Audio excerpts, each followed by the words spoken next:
Benarkah bunga bank adalah riba yang diharamkan dalam Quran dan hadis? Untuk tahunya kita perlu tahu keduanya.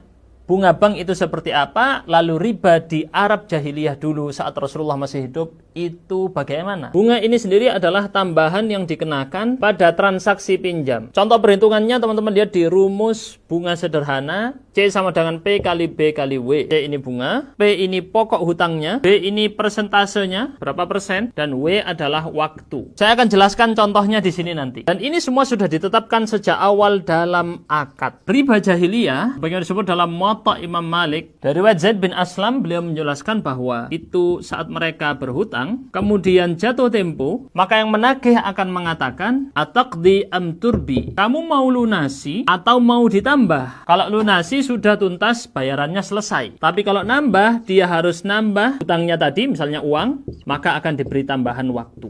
Kita kasih contoh di sini, misalnya hutangnya adalah 100 juta rupiah. Tenornya 10 tahun, temponya maksudnya ya. Kalau pakai model riba jahiliyah, kalau dia tepat waktu, ya sudah dia cuma bayar 100 juta, nggak ada tambahan. Tapi kalau sudah lewat, misalnya tahun ke-11, itu bisa naik misalnya 150 juta. Tunda lagi, nambah bayar lagi. Kalau bunga bank, dengan hutang dan tenor yang sama, bunganya sekian persen nanti dihitung, pas tepat waktu, itu totalnya akan tetap, misal katakan contoh aja nih ya, 150 juta. Dan kalau dia masuk tahun ke-11, oh naik lagi ya, bisa lebih dari ini lagi, katakan misal 170 juta. Kalau dilihat begini, ternyata bunga bank bukan hanya sama dengan riba, tapi lebih parah dari riba di masa jahiliyah. Karena di sini kalau tepat waktu nggak kena, sedangkan di sini tepat waktu pun kena. Riba ini nggak main-main dosanya. Fa'dzanu biharbi minallahi wa rasulih, kata Allah, umumkan perang melawan Allah dan Rasulnya kalau Anda masih terus memakan riba, atau memberi makannya, atau menulisnya, atau menyaksikannya. Belakang ini masjid pesantren kami. Nah, di samping sini insya Allah ada asramanya. Untuk pesantren yang mau wakaf asrama, ketik kata wakaf di kolom komentar.